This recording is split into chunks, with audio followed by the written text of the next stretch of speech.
40% podcast. I'm 40% podcast. You know I'm 40% podcast, baby. You know I'm 40% podcast. You know I'm 40% podcast, baby. I'm only 40%. Go. 40% podcast. I'm 40% podcast. Hello, everyone. I'm Jinkx Monsoon, and welcome to a brand new episode of I'm 40% Podcast. Woo! With me, as always. Woo! I misspoke. On a previous episode, I attributed this sound effect recommendation to Camille. Camille is, of course, the wonderful person who edits our episodes. I meant Carrie. Carrie, shout out to Carrie. Woo! With me, as always, is the inexplicably wet Nick Sahoya. I don't know why you're so wet. It's very explicable because I just went to DragCon this last weekend, and the highlight was and probably you still haven't showered? No, I've showered many times. That's why it's so wet. No, I met Carmen Farala, and as we all know, she in her final lip sync did Gata Bajo la Lluvia, and she had a dry wig on, and then she flipped it, and then when she came back up, she had a wet wig. So this is a Carmen Farala homage. But is it España? Wet, or does it just look wet? No, it's Why wet. are you wet? I slipped in. All right. And somehow you get all the boys you want. Our guest today is Casey Ley. Hello, Casey Ley. Speaking of wet, hi. Nice to see you guys. Thanks for having me on the show. Thank you for being here. Thank you for loving me. Thank Loving you you. for being here. The whole world's thanking. Everyone's thanking you. Thanking us for thanking you. Pass the cranberries. Casey, do you know what she's doing right now? No, but I didn't realize I could get wetter, and now I'm just sopping over here. Jeez Louise. She's singing a little song from Bob's Burgers, which I feel like you're kind of a... Are you from the East Coast? Did I make that up? I am from the East Coast. You're an East Coast New Englander. And I Born feel like raised. that's very Bob's Burgers because they're like an Atlantic City kind of vibe, right? Yeah, 100%. Look, we don't know every song on the East Coast from every single cartoon that was produced somewhere on the Eastern Seaboard. That being produced about the Eastern Seaboard. That being said, big fan. I just have a bit of a goldfish brain, so when it comes to recollecting anything from anywhere, it does give me a little bit of pause. I always have this moment of freak out when someone's like, you know the thing? And I'm like, yeah, kind of, but from what? It's kind of like my whole general hanging out social demeanor.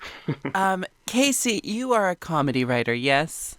Yeah. And a comedian? Yes. A stand-up as well, And- yeah. Do you do any voiceover work? Because just listening to that little tirade about New England, I was like, this is a cartoon character voice. If I closed my eyes and wasn't looking at like a hunky daddy, I'm sorry, I don't mean to label you as anything, No. but you're probably 2 years younger than me. It's sopping wet. Daddy, hunky daddy, I think is what I prefer to go by these days. But, I don't do any cartoon work, not for voiceover work either. I am now going to make it my goal to be on a show with my voice, my wacky voice. I did get a write-up. I was, in Time Out LA's Comics to Watch a couple of years ago. That's not talk about what year it was, but they did say they ended their write-up with me with saying, and he's got a funny voice, so he's a real comedian. And I was like, really? But yes, thank you for noticing. Well, you have a Thank very gay you voice. for noticing. You have a very Thank gay you. voice, so at the very least, you could play like a Disney villain. Here's hoping. And what a fascinating, just tiny little island of hair you have on the top of your head. Little guy? Tell me about this. Tell me about this haircut. What's it take to maintain? What do you ask for when you go to the stylist? Well, I call it my Love Island, UK version. It is, truth be told, I do it myself. It's the one pandemic thing that I learned how to do, and I've maintained. Well, the other one was eating an edible every day around 4 p.m. It's just like I have pretty curly hair actually, and it's easy to maintain. So I just shave it all the way to the shores of the island all over, and then normally I have a little palm tree on top, but I didn't realize we were filming. So you don't like? Oh, Nick didn't tell you? No, I actually did tell him. Well, it doesn't matter because Nick came dripping with what can only be assumed is water. Casey, you have curly hair, but you choose to cut it down to the root. Mm-hmm. I've always had a thing. Okay, so my first crush that I ever admitted to myself or to anyone else. This is gonna be a long episode. I'm here for it.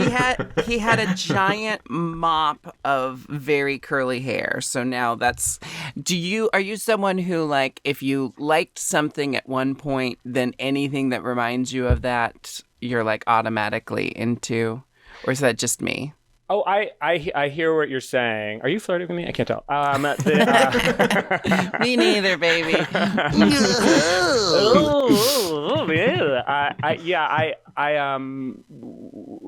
It's more like for me, my hair. I had like a little afro when I was growing up, and I would get like made fun of by people for it. So I think I am scared a little bit of like going back to that because of just my childhood trauma. But I will say I have now like, one mom and multiple gay friends who get mad at me for shearing my hair. So I don't know what's the word, short. And so I've been experimenting. I used to shave it all, but I've been experimenting with letting it grow longer. But as a gay, sopping wet, hunky daddy type, I hate to say that I have these insecurities about the way that I look. And so the minute my hair grows like a centimeter long on the sides, I'm like, you're the fattest person in the entire world, and I'm not sure that I can handle that. And so like, it's just a weird like body image thing, body, I don't know if it's dysmorphia or whatever it is, but like looking in a mirror, I see something completely different than other people see. So now I'm feeling uncomfortable. So let's. I'm sorry. I was just getting to know you. I was just getting to know you. Listen, you're talking to someone who's riddled with dysmorphias. Plenty of image-based dysmorphias.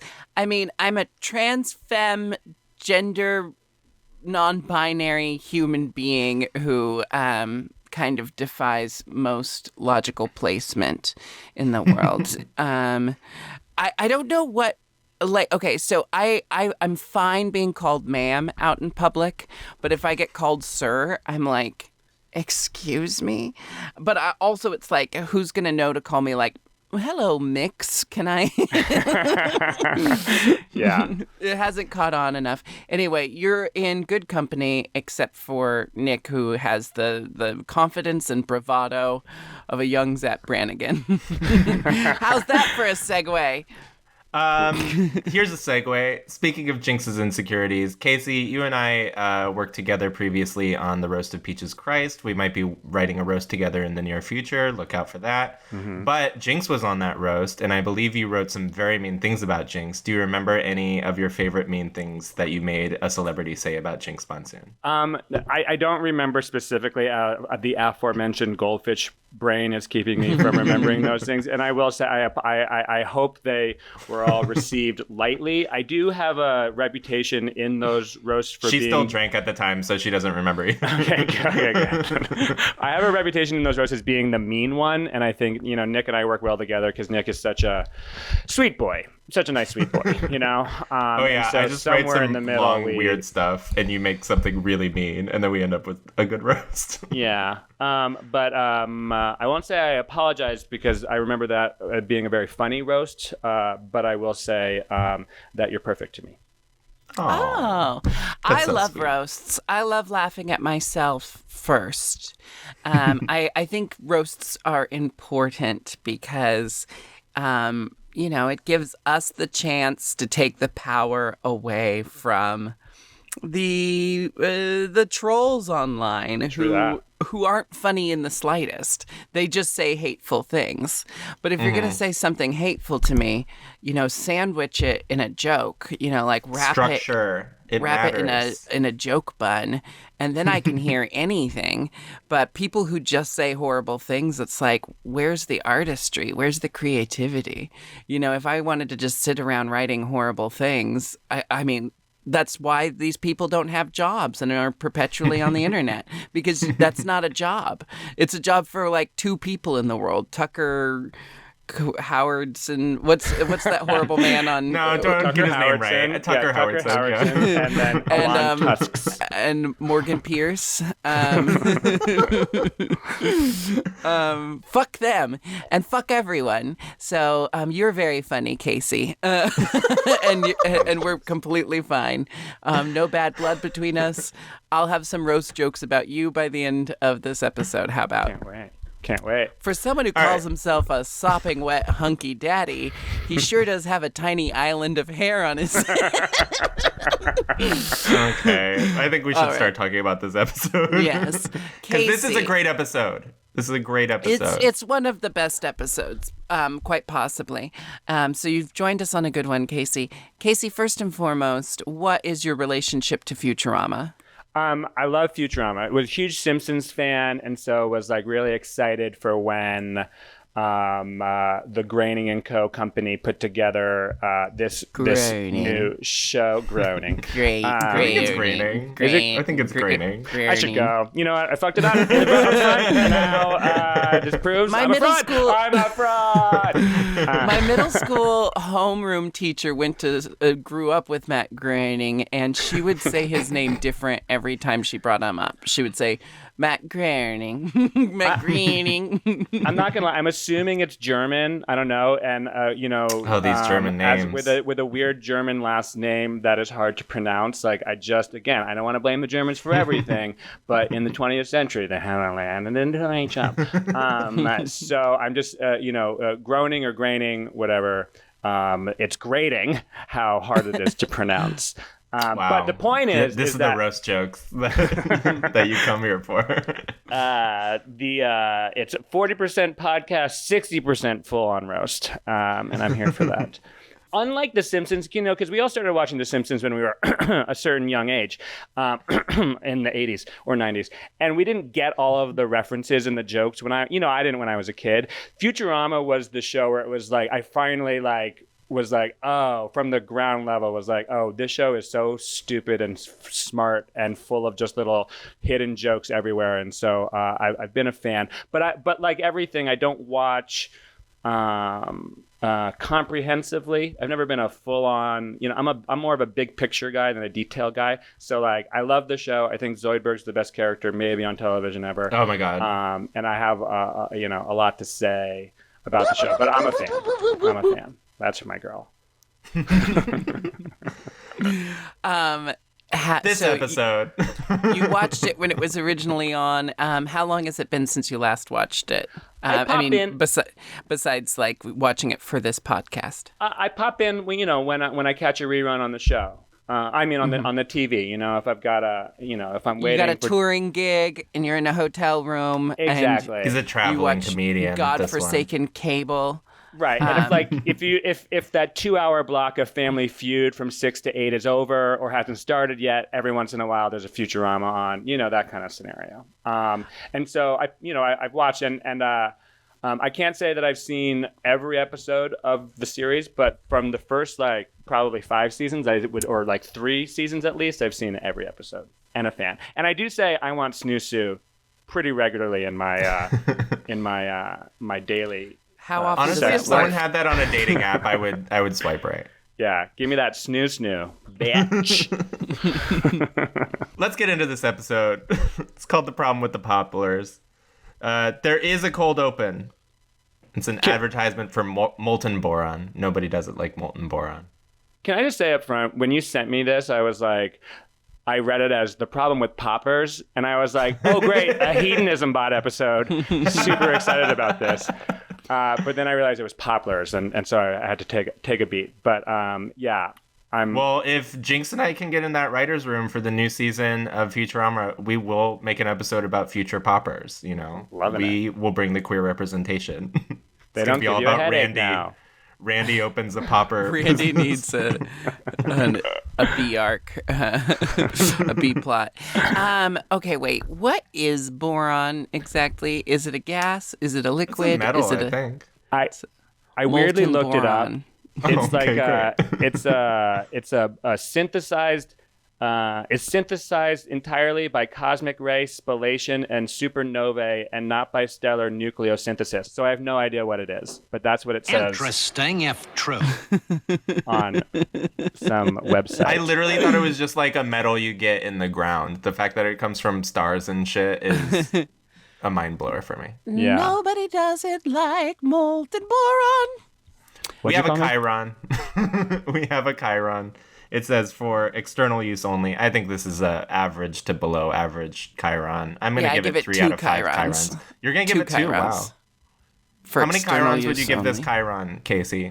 Well, I will say that's what it says on a bottle of poppers. So if it was a poppers episode, thematically, 4 out of 5. Thematically, this works. I'm bumping it up to 4. Chirons. I'll bump it up to 3 chirons, but I'm having a hard time. I'm having a hard time believing that it was done that intentionally, as the show was clearly written by only straight men. The artist's intent is only 50% of the art, you know? Once it's out there, it's up for interpretation. This is a popper joke.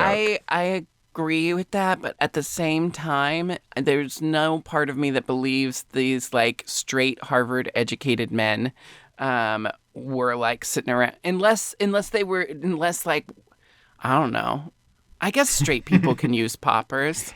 I'd prefer if they didn't. Yeah, I feel like not in this era of straight man. Like if we were talking like guys who were reared in the 70s, you know, like they might have like an association with poppers. I feel like poppers got a bad rap for a couple of decades, and now I think they're back in full force. And like I know a bunch of straight comics who are like, social poppers, you're gay, do you have any? And yes, I do, but also like, how dare you? I will just say I have nothing against poppers being used by people. They're just not for me. They give me a headache really quick, and I just have maybe I was just too indoctrinated by like the American public school system with the whole like don't do drugs mentality, even though I'm a huge advocate for weed and mushrooms and other things that grow in nature. But there's just something for me about huffing things that still like really sends off like scary thoughts in my brain. Fair. The 2 times I've ever done poppers, one was voluntary on a dance floor. Episode. I was on a dance floor with a friend, and he pulls out a jar of poppers. He pulls out a mason jar of poppers. I make them myself. And I had some on the dance floor, and I was like, and I was like, oh, it doesn't just have to be for loosening your butthole. It can also like just make you feel warm and fuzzy on the dance floor. The second time was one of the rare times that I was topping a sexual partner, and they had facial hair, and they said, do you want some poppers? And I said no. And they like, you know, they used the poppers, and it got in their mustache. The mustache dipped in there. And then they started making out with me, and I was like, I don't know why it was necessary to clarify that I was topping in that situation. I think it's interesting because normally if you're doing poppers, you're the bottom. Yeah, person. my brain was like saying I have to like clarify why the other person was using poppers for its intended purpose of loosening your butthole. Can I just say how happy I am I hijacked this whole episode to just become We have not talked about the episode the at all. episode where Only Jinkx Popplers. The crew I've just is never flying needed home. The crew is Poppers flying to home. bottom because I The love crew bottoming is so flying much. home from the planet of the moochers. They have mooched away Fry's pants, and there's no food on the ship. They only have baking soda and capers, which Bender serves to them on a platter. And as an Italian, I'll tell you, capers goes with everything. So I mean, was if I had to happy- eat baking soda, I would love some capers in there. I guess I have to clarify. My last name is German, but I am half Italian. Not a great mix for everyone out German there. and Italian, wow. Yeah, I know. Not. Watch out, world. You sure you're the not axis of Japanese fun. too?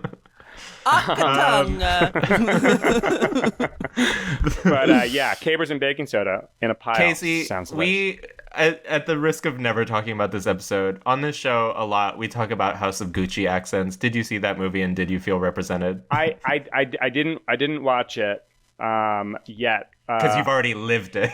Mainly, yeah. So it was just like, you talking about my mom. But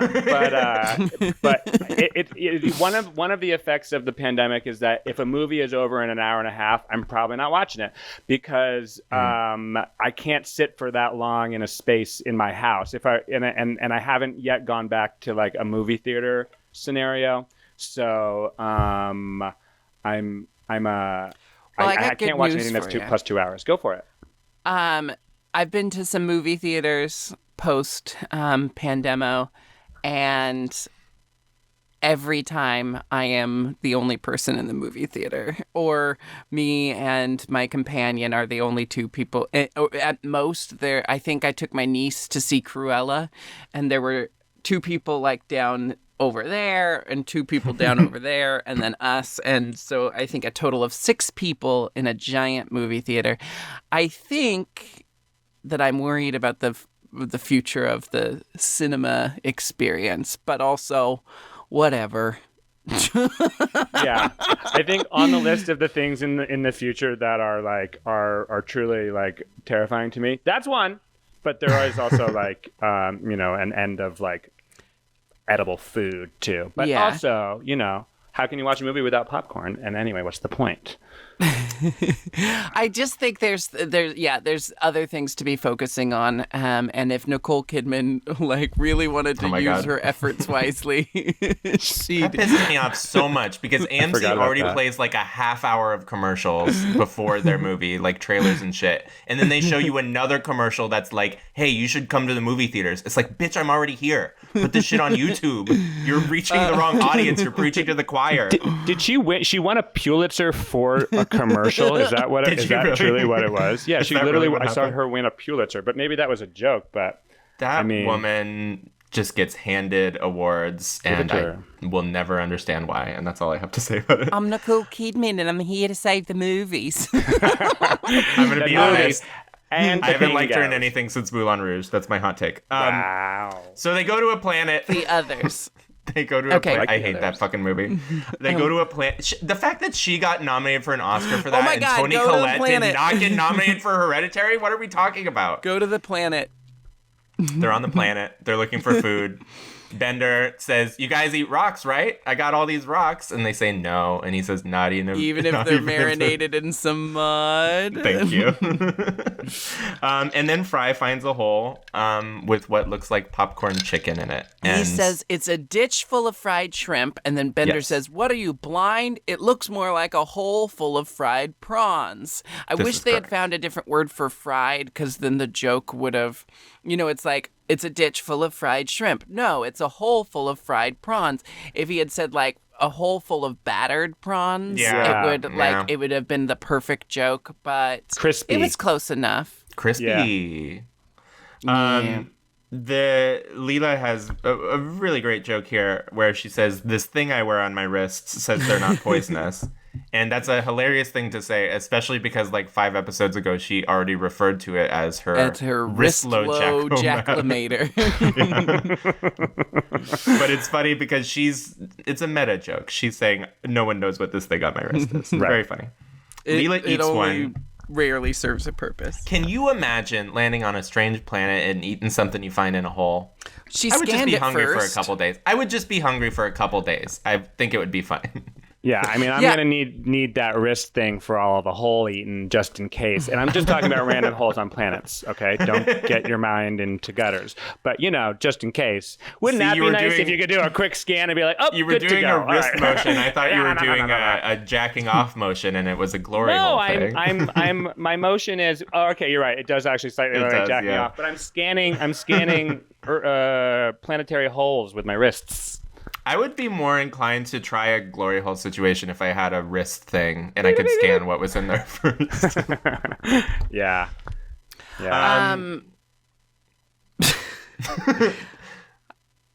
The things in the ditch are delicious. I was Can I going to say- go on a whole thing about glory holes, but we are so we're so far over. into this episode of the podcast and so barely into the episode of Futurama. I think we're at minute 3. I also forgot how disgusting all of their eating sounds are on this show. Literally every time someone eats, it's like not just Zoidberg. Yeah, it's not just Zoidberg because Leela really scarfs these things down. Oh, she eats so many. Yeah, I don't know. I feel like just looking at the animation of what we will soon know as Popplers, don't you feel like you know what it tastes like? Yeah. Well, I mean, they compare them to fried shrimp or fried prawns. So if you've ever had popcorn shrimp, you can kind of imagine. I feel like it has like a calamari type flavor to it. Like a chewiness. But also, like for those who have already seen the episode and know what's up here, it's like when you know what the Popplers are made out of, you have to imagine it doesn't just taste like fishy things. Like it's also got to have some kind of unique flavor that can't be found on Earth. So I'd love to try a Poppler. We're also Did you learn nothing from the episode? Well, we're making the taste very like Earth centric, like what we know, like what we think of as fish. They identify it as such, but like you have to imagine they're on such and so planet of the moochers, so it must taste Well, like. they're near the planet of the moochers. Oh, my bad. I Sorry. don't want to try a real Poppler. I want like that that person like with if you the go to gray hair. Disneyland. No, that person with Disney the gray owns hair to Futurama now, recreate so the they can foodie do it. version of They it can make on the it- YouTube channel. Okay. God, interrupt me more. Fight. Do we think that the Popplers don't have bones in there because the Omicronians have like an exoskeleton, so there would be no bones in there? Wow, spoilers. Yeah, I know. One that, People and then should two. know. I would think like a tadpole doesn't really like it's like kind of like in like a zygote stagey type of thing, and I Yeah. imagine there's no bones. It's all just like chewy Like a sinew. soft shell crab. Like a soft shell Oh, crab. yeah. And now we're back to fish flavors. Okay, so they start scarfing down the Popplers. They take a bunch to Earth. They bring out so many to Earth. They say, let's take home some pocketfuls. And then Bender says, no, let's take home a Benderful. And then Leela says, no, let's only take what we need. Stuff the ship.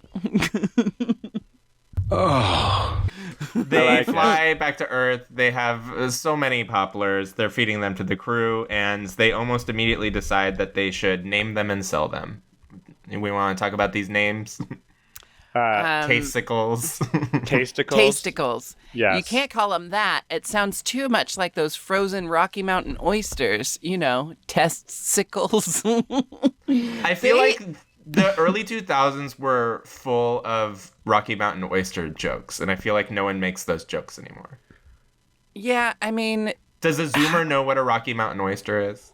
a Zoomer? I A hope Gen so. Z child? They're called Zoomers. I think it's part of the forever zeitgeist where a Rocky Mountain oyster is a bull's testicle. Not to give it away, sorry, but it's. I ate one once in Texas. I was forced Did you to really? by a madam Joe who owned a Rogan? steakhouse. Yeah, that's what I called her. But it was good and chewy, but you know what you're eating, so it's like you can't. I'm not that. I gamble with all sorts of things, but not what I put in my mouth. And that it was just kind of gross because of my mental capacity at that point to enjoy it. Yeah. Well, here's the thing. I think it takes me. I'd like to refer back to the fact that this is written by a bunch of straight men, and I think, what you're talking about, like early 2000s, lots of jokes about eating Rocky Mountain oysters. There's also lots of jokes about being gay. There's also lots of, think about Friends at this time. Like, Ross and Joey took a nap together on a couch, and it was the most, shocking fucking thing that they've ever done in their fucking lives. So it's like a lot of what we got through media at this time was what straight men found funny. So what's the most shocking thing you can think of? Oh, dude, you ate a ball? You ate a ball? And then taste-sickles. Oh, no, let's call them test-sickles. Ooh, balls. Everything's about balls and being gay. So I think that's where this is coming from. Well, I was going to say, but we are skipping over what I thought was a great Zoidberg joke, which is when he said they taste like an unguarded penguin's nest. Like that was when I was like, oh, I forgot that Zoidberg is literally my favorite creep on television. He's like we would, imagine that we would hate the idea of someone eating penguins' babies, but when Zoidberg says it, it's just like, Oh, do you think he's eating the babies or the nest or the eggs? The eggs, I would think. Yeah. Yeah. I think he loves eggs. Yeah, he eats a lot of eggs. Also, what does Hermes say? I'm inhaling these things. You scored some primo stuff. The inconsistencies with Hermes of him being uptight and bureaucratic, but then also because he's Jamaican, he also has to be a stoner. That's not inconsistencies. That's the gag, Mom. That's the bit. That's the game, as we say in comedy. They're never funny stoner jokes. They're always just such first-pass stoner jokes. I'm inhaling these things. You scored some primo stuff. Whatever. Move on. Yeah, there's only the tasticles, you straight bitches.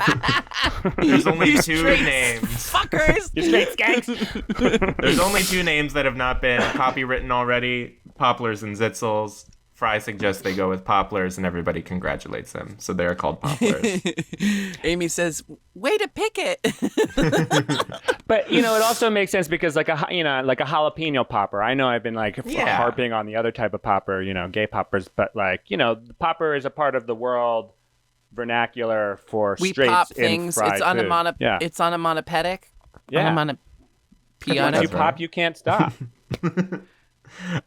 They start vending them on the street, and they have to compete with a hot dog salesperson. I love this and joke. This amazing joke where Bender's like, hey, got your fresh delivery of rat droppings, and all the people are like, ugh, gross. And the great fake out is the hot dog seller says, wait a minute, you're not the guy who delivers the rat droppings. Yes. Good bait and switch there. Then immediately after we meet Fishy Joe, and I love the scumbag, I love the bit of him saying, I know a thing or two about these things, and points at the billboard of himself, and Fry goes, are you some guy who eats at Fishy Joe's? And then, but here's the thing about this joke is they set it up like it's excuse me. I mean, obviously Fishy Joe is out for himself and he's a huckster.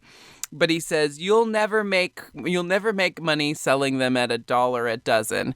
I tell you what, you supply them to me, I'll sell them for $2 a dozen, and I'll even pay you $1 a dozen. So that, clearly he's trying to rip them off. But also, if you think about the capacity at which Fishy Joe's can distribute versus the two of them on a street, it's they're still only making $1 a dozen, but they're going to sell 1,000 dozens every day. So I think I don't know. It's a good deal. Yeah. It's the joke works, but it's also eh. They should call him Fair Deal Joe. You know what I mean?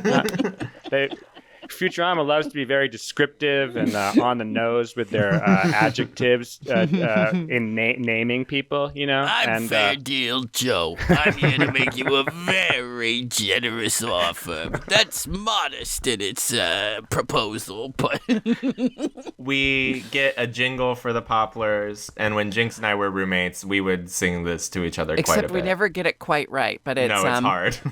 Pop a poplar in your mouth. When you come to When you Fishy come to Joe's. Fishy Joe's, what they're made of is a mystery. Where they come from, no one knows. You can lick them, you can stick them, you can chew them, you can you can stick them. stick them. If you promise not to sue us, you can stick one up your shove one nose. Wow, I love that. Pop, poplar in your mouth. Well, when you it's come a to Fishy great Joe's. thing because you can say the pop for really long, and then you know that okay, it's time to sing along with Jinkx. You know. Do you know, that's so funny because I was Don't put it away. Poplar in your mouth. No, you when gotta you play. come to Fishy Joe's. But wait, I was like, why do I know this jingle? And I remember from like childhood. Do you remember the "Do Your Boobs Hang Low" song? That's not it. It is. No. It's Yes, it do is. Your boobs Do your hang boobs low? hang low? Do they wobble? wobble to No, and it's fro? a Can you time in a knot? Can you time in a butt? Do you hang 'em over your shoulder like a continental No, soldier? I think Do you it's a boobs- pirate. It's a sea shanty. It's a sea It's a shanty. pirate shanty. song. Okay. But it's not it's not do your ears hang low. Oh, ears. Why was I thinking? Well, about that's that? you the had the PG dirty version. schoolyard version, you know. It's slightly different. This is more of a Pirates of the Caribbean situation. All right. Yeah, Is it that's fair. from Gilbert and Sullivan? I Is don't it from care Pirates anymore. Secret I Sing? really It don't. has a little modern Major General to it. Yeah, like the Pirates of Penzance. Oh, I know what it is. HMS Pinafore? What is it? Oh, a pirate's life is a life for me, because I like my life by the open sea, and I never, No, ever, this is ever not a give a real thing about the song. weather, because the weather never, ever does a thing for me. It's a Never real heard song. that It's- song one time. Oh, a pirate's life is a life for me, because I like my life by the open sea, Never heard and I this. never, ever, ever care a thing about the weather, because the weather never, ever cares a thing for me.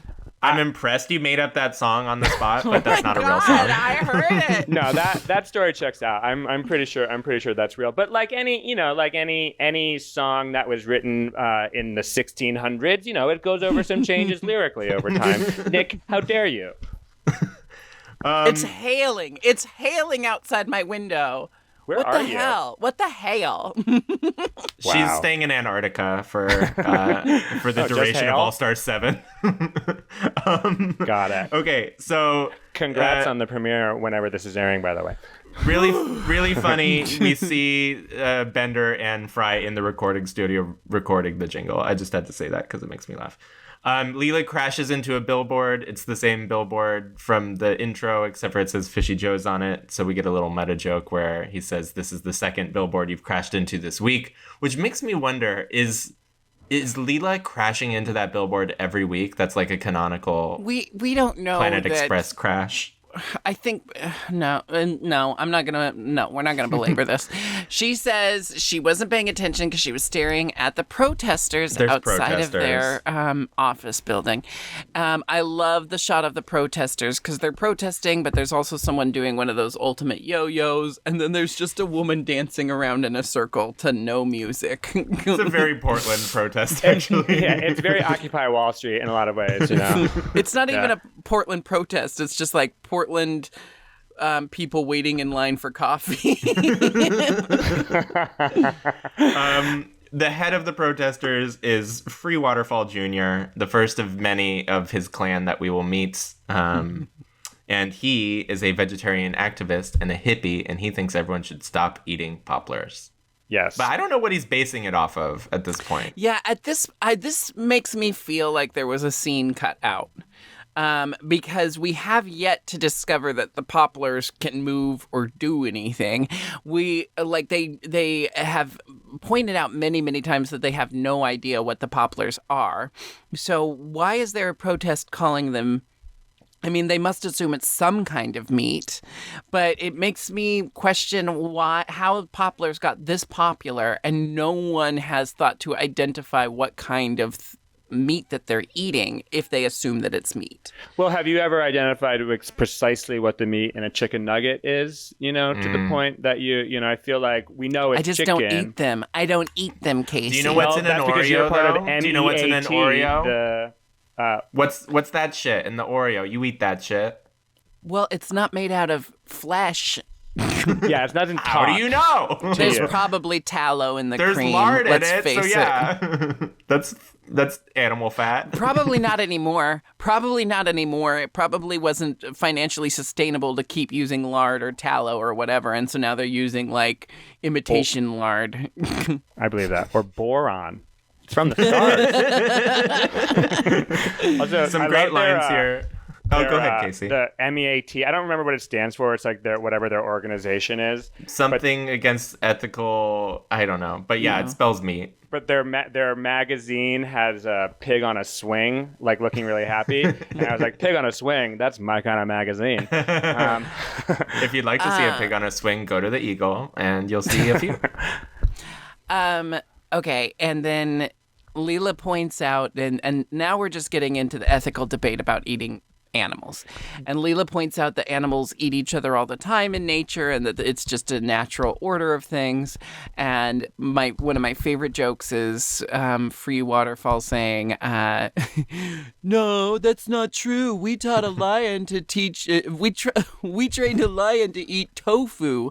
And then they see the lion, the sickly, sad looking lion, giving us dry little coughs. Yeah, I thought that was like the best gag of the show. Yeah, We've got, we're going to boycott Fishy Joe's, and Leela says, you're vegetarians, who cares what you do? You shouldn't eat something that feels pain. They throw a brick at him, and they say, I guess we won't eat you. Lots of good stuff here. And then Leela goes, I'm going to go get some more bricks. Yeah. That's just how they're going to take care of this situation. I love, we as queer people have the who threw the first brick in our, in our brains is always a thing. I just love the idea of Bender attacking protesters, being like, I threw the first brick. God damn it. Okay, so Leela goes to get more bricks, but then she sees that there's week-old poplars. Now, if we were gonna assume that I don't know. That the script still made sense and there weren't any plot holes. She says, I wish you'd throw out these week-old poplars. They're getting big and scaly. Yes. So we have to maybe assume that this isn't the first time that someone's left a poplar, past its due date. And maybe at this point there have only been rumors of poplars, growing in size and starting to move around or whatever. But that's why I think that there's possibly a deleted scene that would have bridged this gap between them being successful poplar distributors and there being protesters outside their headquarters. So something's missing, but now everything's back in line. Maybe though it was a scene where let's be real, all the people outside are a bunch of stoners, and maybe it's the stoners who are just lounging around for a week without cleaning their house, and there's a box full of uneaten week-long poplars there. I mean, if I was gonna redo the ep, throw in something I feel like that. they're so delicious that no one leaves leftovers, and the only people who do leave leftovers are the Planet Express crew because they're drowning in the poplars. They know where to get them. True that. Yeah, and also, is there a finite amount of poplars? How have they not eaten all of the poplars on the nursery planet yet? But we're not do the Omicronians spoiling. have billions of babies? Yes, I think that's... Yeah, well, it's like a space fish. Space fish have tons of babies. Yeah, maybe they don't all make it space to fish. adulthood. So Maybe they Leela fight picks, each other to the death. Leela We picks meet up Jur. the poplar. Jur. And is Jur... It's Lord Jur Tom, is- I think, yeah. No, I was going to say, is Jur the same Yes. from... Okay, so From that episode everyone make note many of seasons Jur. later. Everyone make note of Jur. There's a terrible, terrible episode. No, I like that episode. Later. I like that episode. No, I hate it. I just rewatched it. Many seasons later, Jur will make a reappearance, but it will be at the point where you literally don't care about Jur anymore, and couldn't possibly. Then he'll be back. But for now, Jur is the first talking Poppler. Leela immediately does a 180 on her whole stance on Popplers because she now realizes that they're intelligent, sentient creatures and we shouldn't be eating them. Like that scene with the Popplers trying to talk, like every time I eat lamb, like that's what happens to me. Like, yeah. Why are you eating me? What did I do to you? Just winking at me, and it's like, I thought you were already dead. Leela is trying to convince everyone to stop eating the Popplers because they talk, and great interchange here. Fry says, parrots are intelligent and we eat them. Parrots and then Bender talk. says, Parrots talk. Just because something can talk doesn't mean it's intelligent. Parrots talk and we eat them. And then Bender goes, yeah, what if this talking is some kind of parlor trick? Like Fry. And then Fry says, like Fry, implying that Fry is not intelligent. He just knows how to repeat things like a parrot. It's a very good exchange. Everything is so funny. I give this 5 chyrons. No, the chyron rating system is only for rating chyrons. Don't bastardize this show. I think of like Fry a lot. I think, and this is like another funny detail about the future is they're constantly talking about exotic birds that they eat. Like, parrots can talk, but we eat them. I want to listen. It's so beautiful. Well, peacocks are beautiful, but you don't eat them till they're cooked. And Zoidberg was talking about eating penguins at an unguarded nest earlier. They love eating birds. They eat all the birds in the future. And honestly, I mean, I don't know how I feel about birds. Birds are fair game. Foul. Oh, I didn't even mean that. That was fun. I was going to talk about birds being kind of scary to me, but you know what? They're pretty scary. They're dinosaurs. They're dinosaurs, and they're so brittle, but yet so firm. I feel like you could Careful, nothing my terrifies bones. me more than like a bird like flying around in an enclosed room. Like I wouldn't know how to handle that at all. It just like I don't understand how people have birds like cockatoos and things. I nursed a pigeon back to health when I was a kid because it got attacked by my cat, but then she didn't finish him off. She just left him there, unable to fly away. Nursed him back to health. It was the worst smell I've ever smelled. Was keeping a bird. Pigeons, gross. Well, they are. Anyway. Sky rats. It sounds fun. This is like your origin story, and you become like a pigeon-based vigilante by night. That's just the lady in Home Alone. That's just what I was going to say. Yeah. We need to power through. Let's get to. They protest Fishy Joes. They protest Fishy Joes in various ways. They don't work.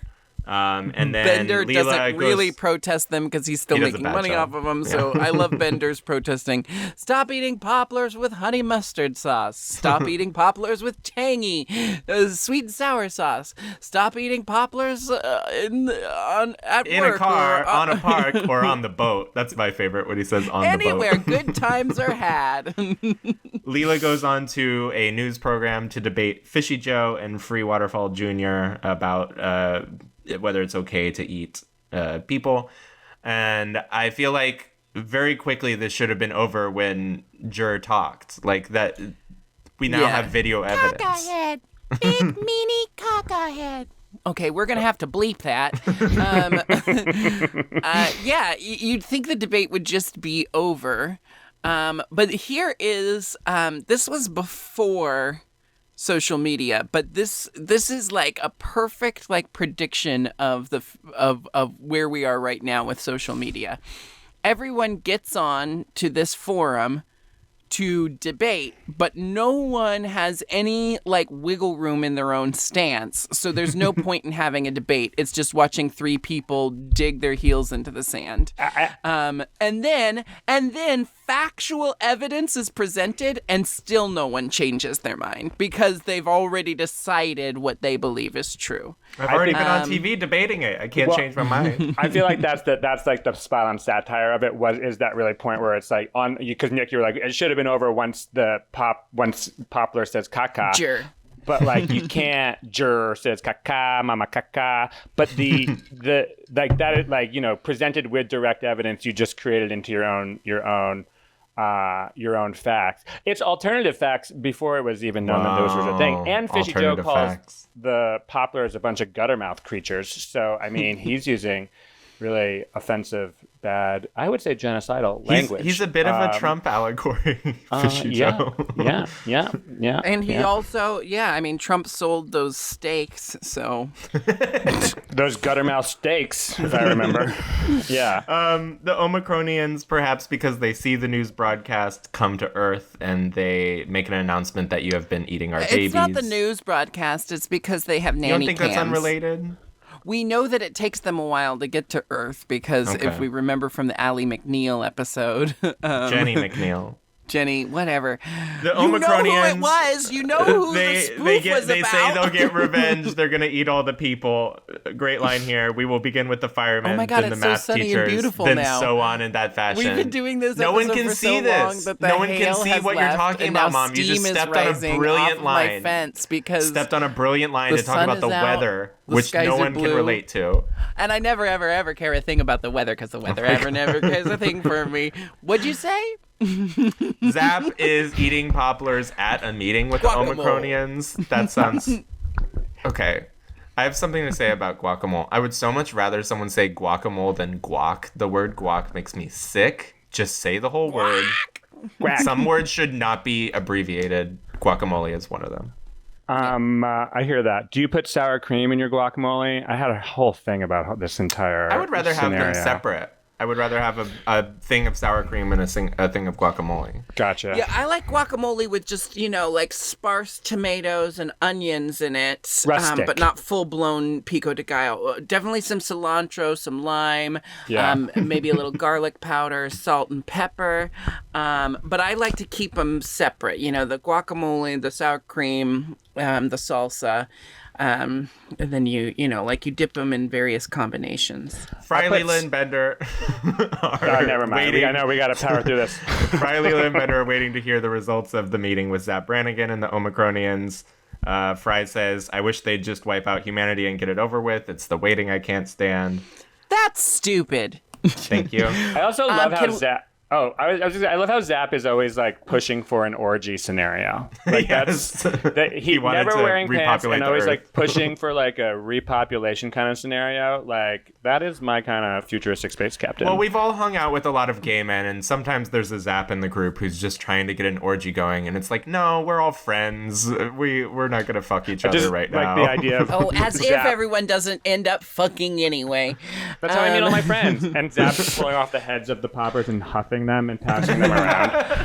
Zap comes out. He says they brokered a deal because there's not enough humans to eat. They're only going to eat one human, and it's going to be the first one who ate a Poppler, and it's Leela. Oh, the cruel irony, because she tried to save the Popplers. Thoughts?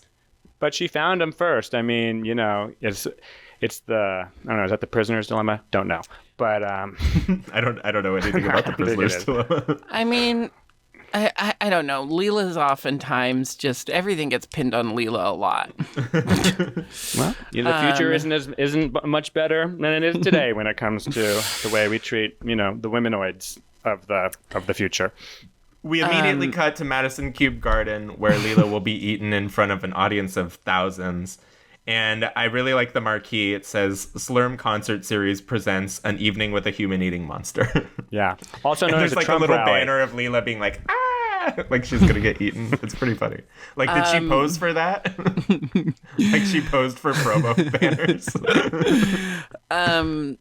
I have to point out that a lot of really cruel jokes get made about Leela from this point on. Zap has a plan to save Leela.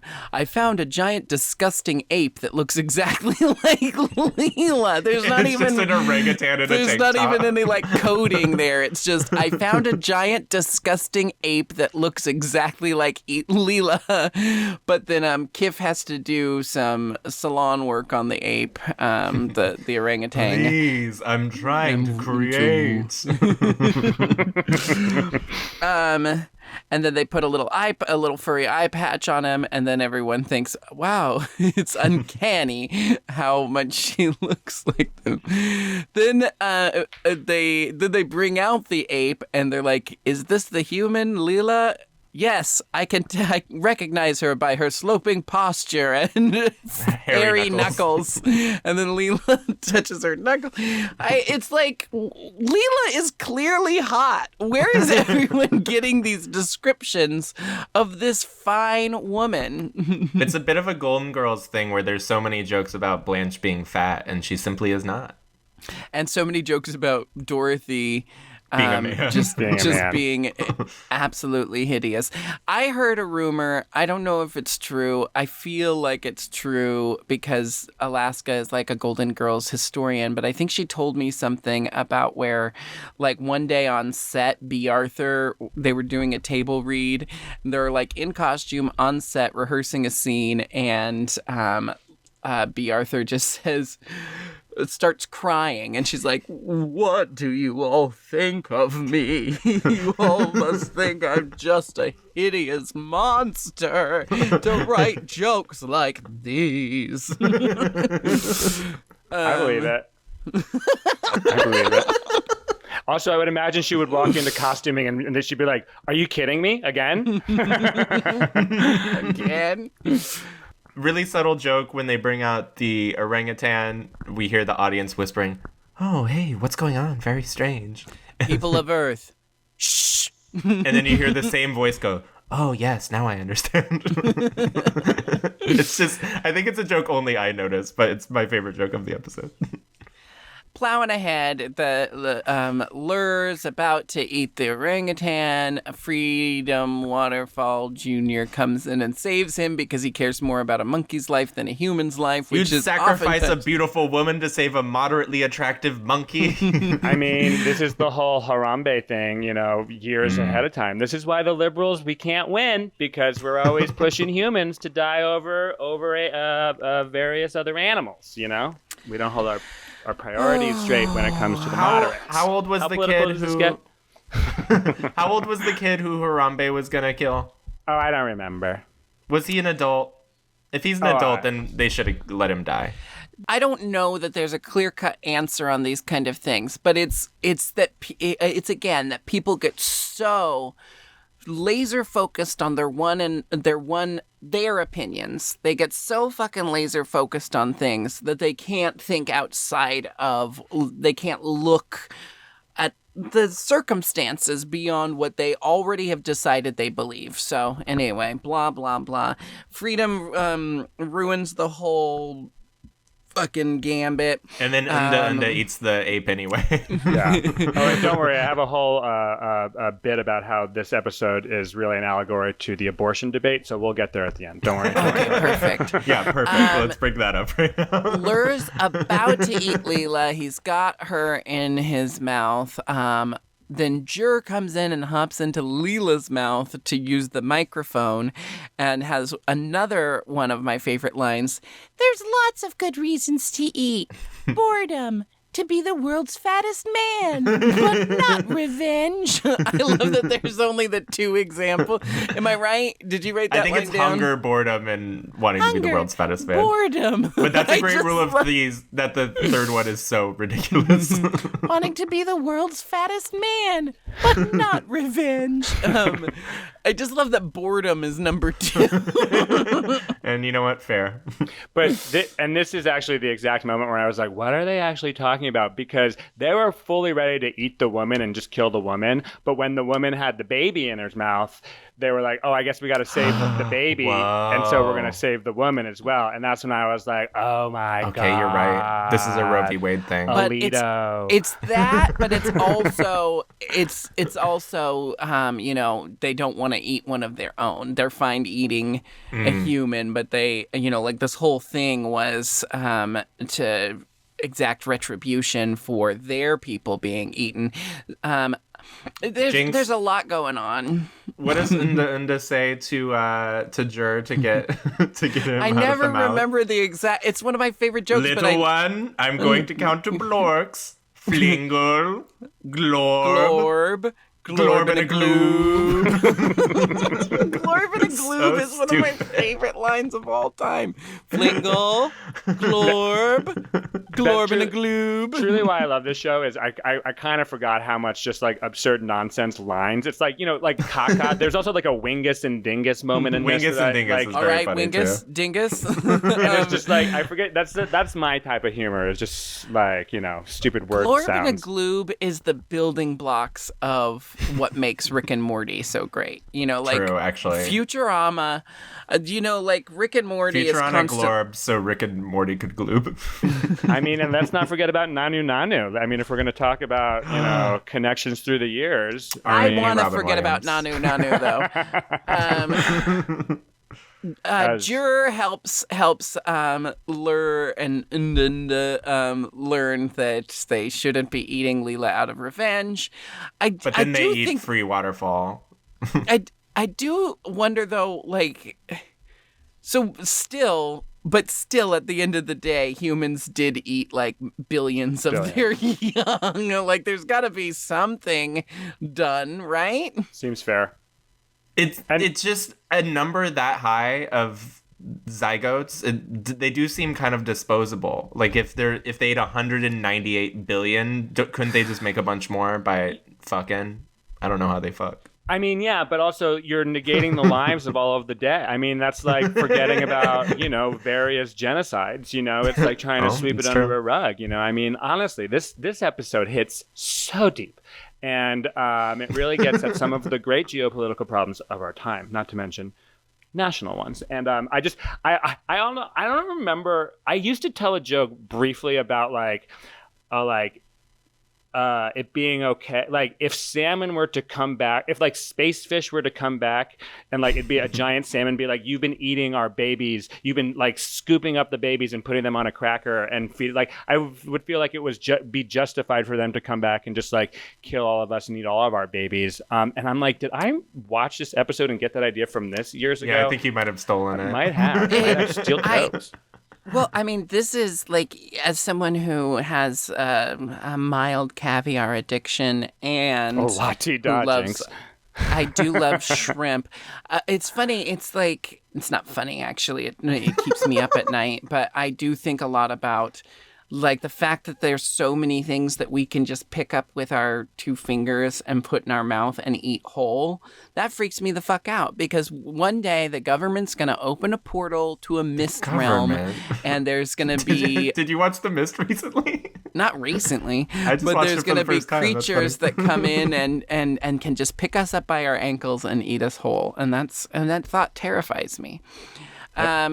So Lur eats the hippie. It starts reacting poorly in his system. He gets very high.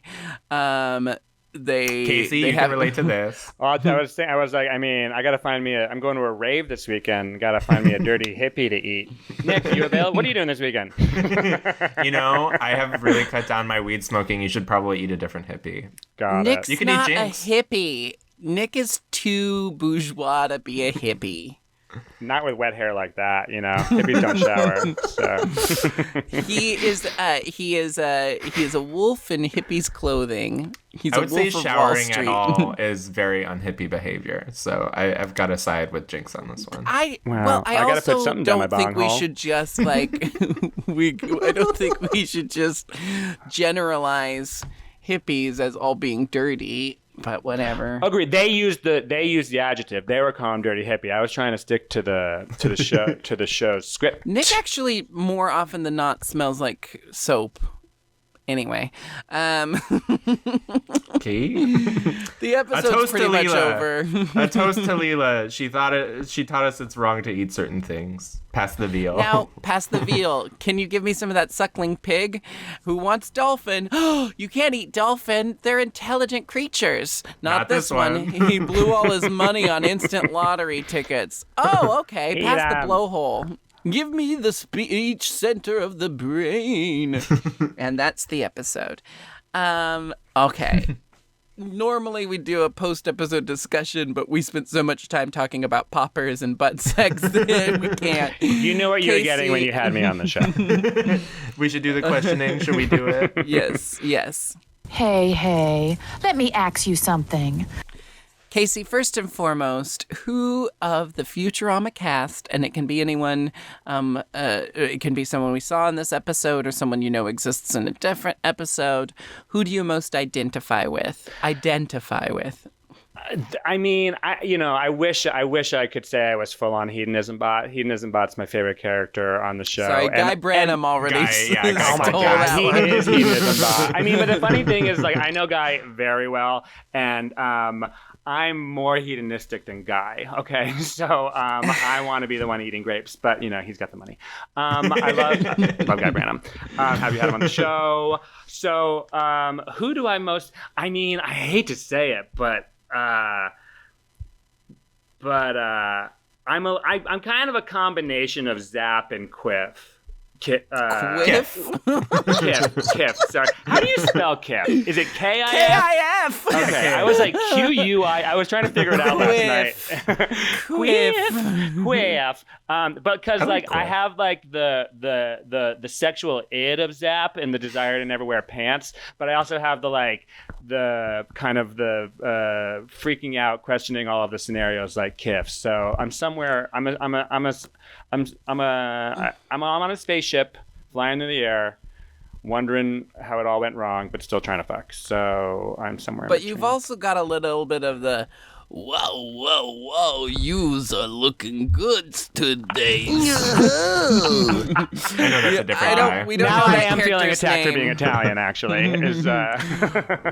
The construction worker guy. I like it all. Sometimes he's a construction worker. Sometimes he's a plumber. Sometimes he's just walking around. Sometimes he's like a trucker. Yeah. Also, this has nothing to do with anything, but someone in the comment section of one of our episodes pointed out that the Kajigger lady, which always makes me feel uncomfortable to say, but the Kajigger lady, her name is Hattie. Her name is Hattie something. Hattie, Hattie. I don't know what Hattie is short for, but it's like kind of an old-timey name. Anyway. Hatrina. Casey, your next compulsory question is, of the whole Futurama cast, who would you do? Who would I do? Good question.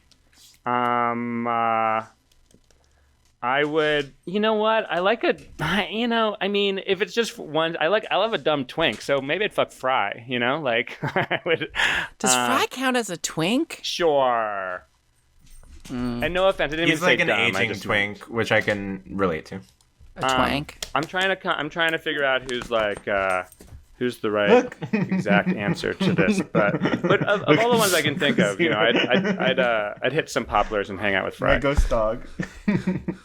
I'm sorry, you were giving an insightful answer, and Nick was phasing in his pit bull. Hey, Jinkx, there was nothing insightful about that answer. Don't worry. I teleported in. I don't think Fry is a twink because, much like Nick, he might have the stature of a twink, but too old. But too old, and also doesn't put any stock into his appearance.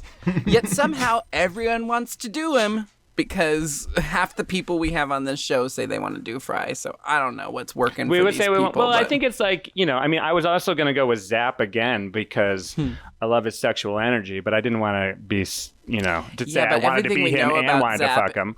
Everything we know about Zap is that he's a terrible lover. True. So. Well, I'd figure the thing out. We'd figure it out. We'd figure it out. It wouldn't. We'd be a little drunk, so it wouldn't have to be amazing. It'd just be. Have you and Nick ever banged? No. No. I think never there was a fucked a minute comedian. where I might have put a move on, but it might have been, it was probably rebuffed. This is not true because the first couple years we knew each other, we would only see each other at comedy festivals, and you would come up with like two beautiful boys, and then you would disappear into the night with them. With your arms around two beautiful boys, and you'd be like, "Hey, yous, Yeah, we're gonna get out of here." Hey, you guys. Hey, anyone want to see some comedy later? Well, going out to the show. Thanks, Nick. I don't remember who those boys were, but New I appreciate Orleans, them. the beautiful boys. Oh, They were beautiful. yeah. That was Oh my gosh. Casey's remembering a good lay right now. yeah. Final question. Now that you've watched this episode of Futurama, will you be watching more? And do you plan on watching the new season? I certainly will be watching the new season. I give everything a chance. Got to try everything once. Not Nick, apparently. Thingsies. I'm looking forward to those moments after or before the 2-hour block of Family Feud every night where I may be able to sit and catch a rerun of Futurama. And the new season, you think you're going to carve out some time in your busy schedule to watch the new yes, season? Jinkx, stop. What are you promoting it for them? Jesus. Of course I will. Why are you putting on a beauty mark 4 seconds before we end the podcast? It's a little big. It's got to be seen from the audience. Also, you're in space according to your background, so you can see it from space. Also, something with the camera makes it look like it's like a blip on the screen that's just following me around. It doesn't look like it's actually on my face. The stark blackness of the eyeliner against the blinding alabaster glow of my lily white complexion. Anyway, Casey Ley, thank you so much for being our guest. Where can people go see you? The Gay Power Half Hour with Tony Soto? What else is going on? Yeah, I have a podcast called The Gay Power Half Hour with also my best friend and my best drag queen, Tony Soto.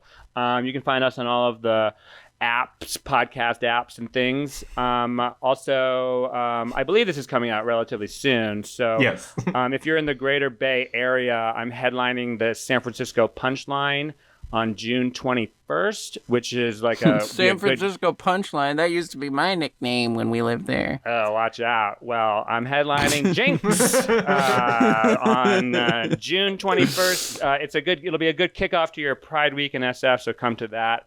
Yes, and you can find me on live. Twitter and Instagram. First name Casey, C-A-S-E-Y, goddammit. Last name Ley, L-E-Y, goddammit. And take out the goddammits and you'll find me on the internet. Cool. Thanks. I'm gonna have some bratwurst. It's a northern Italian, southern German accent that I'm just toying with. I'm gonna have put the some. my lederhosen. I'm gonna I'm gonna have some bratwurst and the sauerkraut. Ay ay ay. Yodelay. Where's the lonely goat? The herd.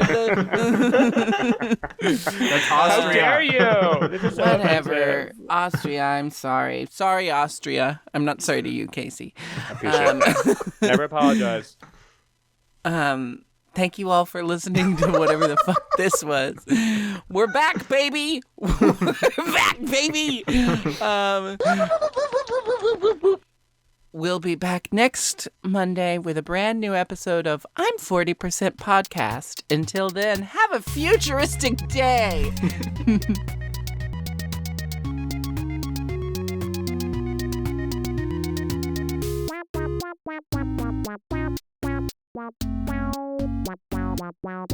Wow.